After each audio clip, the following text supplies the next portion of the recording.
Не може тензијата. Прво сакам да ви се заблагодарам што ме поканивте да се чуе гласот на IT индустријата.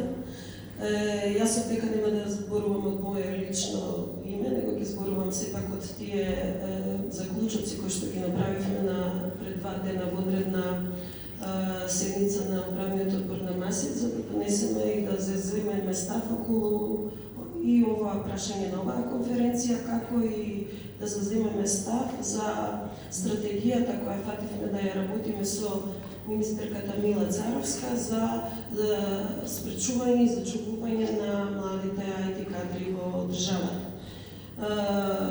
Во принцип, секако дека ние сме најпогодени од прогресивниот данок, но јас мислам дека прогресивниот данок толку и не е проблем, за тоа сега е вели на новинарите, тој ми го кажа, сигурно прогресивниот данок младите не се фатвали да се селат сега од јануари навака, но сепак во IT индустријата треба да се направи некоја ревизија на даночната политика. Знаете, јас се служувам со министерот, јас во сите фази на разни финансиски одлуки и закони сум учествувала. Сепак ова е специфичен момент ова веќе 2019 година. Пред 9 години IT индустријата не беше во тој центар на интерес како што е сега. Верувајте ми дека не можете вие да имате едно современо стопанство, нити па може да имате некакво стопанство ако немате развиена IT индустрија. Јас навистина сакам и ќе се борам да IT индустријата ја ставиме на местото кај што треба да се стави. Тоа е на водечкото место, бидејќи кај IT таа е најзелена индустрија која што апсолутно може да прави извоз лесно и да се работи од дома и да се прават договори со странци. Така да мислам дека тука ќе треба да седнеме заедно со министерот и со владата да направиме некаква си глобална стратегија која што ќе важи само за IT индустријата. Јас се извинувам, можеби сите тие податоци се точни и можеби е се тоа така, али мислам дека треба да се интервенира во некои работи што јас сега ќе ви ги кажам. Прво сакам да ви кажам дека IT индустријата, имам тука и податоци сега, да не зборувам бројки напамет, бидејќи јас сум инженер, па сакам да биде така. Значи, просечната плата во март е 56.464 денари, додека државниот просек е 24.590 денари, тоест 231% поголем. Значи, ако некого го засега прогресивниот данок, тогаш го засега инженерите, тоа да ви кажам, сениор инженерите.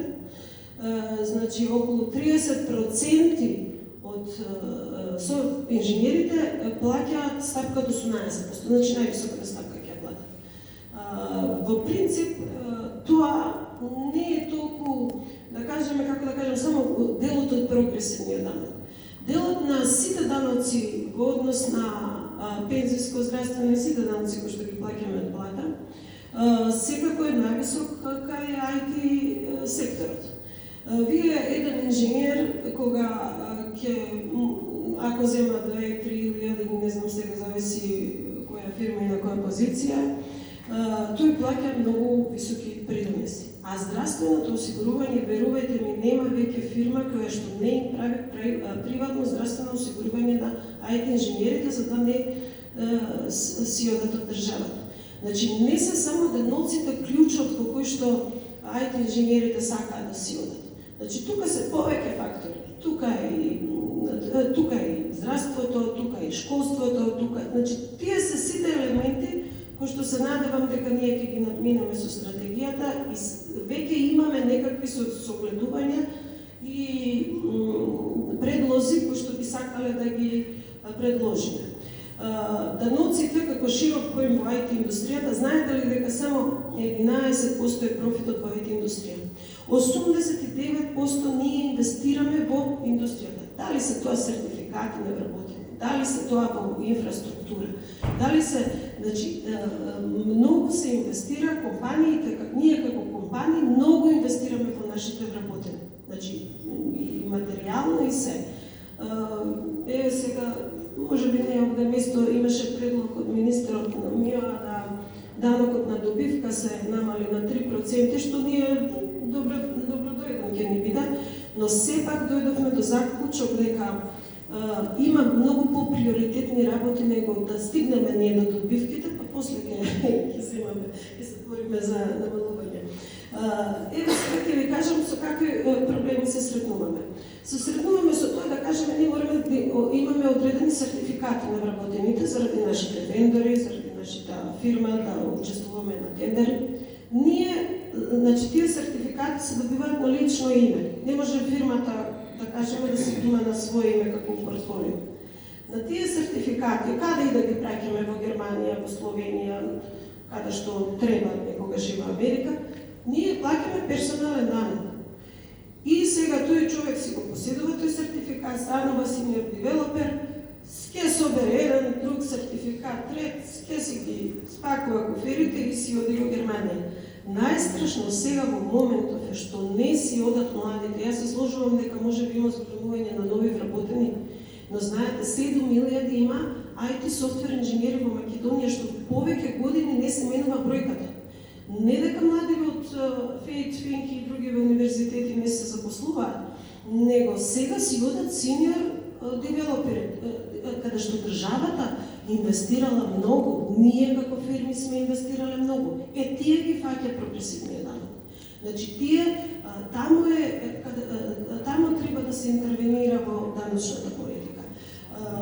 Во принцип, значи, знаете како, сега, со исто така странските компании, кои што ми се членки во МАСЕТ, имаше дискусија дека значи таа разлика помеѓу бруто нето на платата сега доведува до една, ние сме значи со најлош коефициент на конверзија од бруто во нето во регионот, а не сме толку развиена економија. Знаете, тоа они рачунат плата толку и кога ќе го префрлат. Тенденцијата сега која што ќе се појави, значи не зборувам дека сега во моментов нешто драстично се смени или се, е тоа што веќе по инженерите кои што се со поголемо искуство, тие бараат да си направат своја фирма. Те прашува колку јас нема те кошта 6.000 евра со приданеси со плата. Тогаш, знаеш, јас ќе си отворам фирмича, и вие мене ќе ми плаќате 5.000 евра на мојата фирма. Тоа се случи во Србија и тоа не е убав пример. 25.000 софтвер инженери во Србија, 12.000 фирмичиња. Се враќаме од Југославија, трговец поединец. Вие не можете како голема компанија, сериозна, која работи со сериозни проекти, да, не е тоа конкуренција, заради тоа што малите фирми прво се многу тешки за контрола. Колку они ќе си дадат можеби плата на минимална, на другите ќе ги вадат преку трошоци. Не е тоа конкуренција. Тоа во Србија не се покажа како добар пример. Бидејќи вие кога работите како со субконтрактори, никогаш не сте сигурни во таа работа дали вие имате сериозни договори, банкарски гаранции за некакви си сериозни проекти. Не и се таа работа.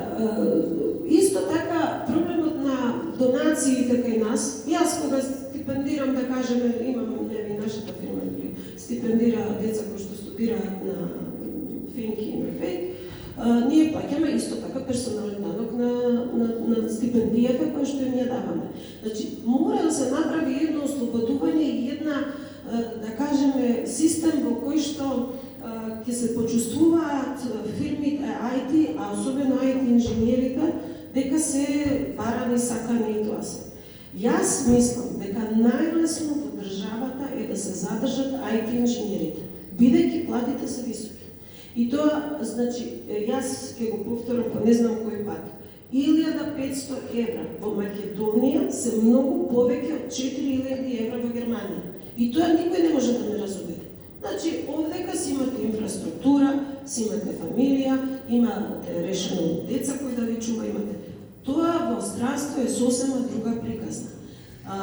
Јас само уште едно, имаме многу напишано предлози што би сакале вас, министре, една од предлозите наши, сега што ја разгледувавме, беше случајот со Бугарија. Знаете како во Бугарија е развиен IT секторот, исто и Романија и Естонија. Тие држави јас ги сакам, кои што навистина IT секторот од никаква индустрија го направија сериозна светска индустрија. Во Бугарија имаше едно научување само за IT секторот зборува. До 1000 евра, сега е качено, минатата година беше 1300 евра, оваа година 1500 евра, значи таму прогресивно некако се качува, дека се плаќа фул придонеси на 1500 евра, а над 1500 евра се плаќа само персонален данок или како сега се вика данок од личен доход. Значи, во принцип, тогаш, значи, сега границата е 16 просечни плати. Тоа е наменето само за некои екстремно богати, нели ги читам на вестник кои се што се мислам, тоа е навистина не е употребливо во IT индустријата. Можам и да ви кажам дека како бројка, тоа е интересно исто, дека го имав, дека во IT индустрија, дека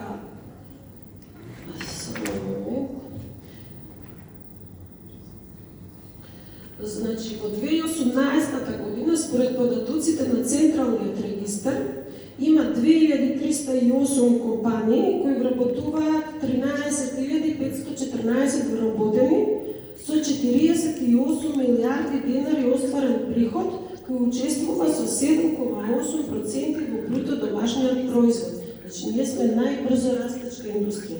И мислам дека тука треба да поставиме акцентот и треба да со заеднички сили направиме да овој дефицитарен, како да кажам, и интелектуален кадар не се обидува да си оди од државата. Тоа е целта онаа која што мислам дека е поважна и тоа дали имала некаква инфлуенца прогресивниот данок или не.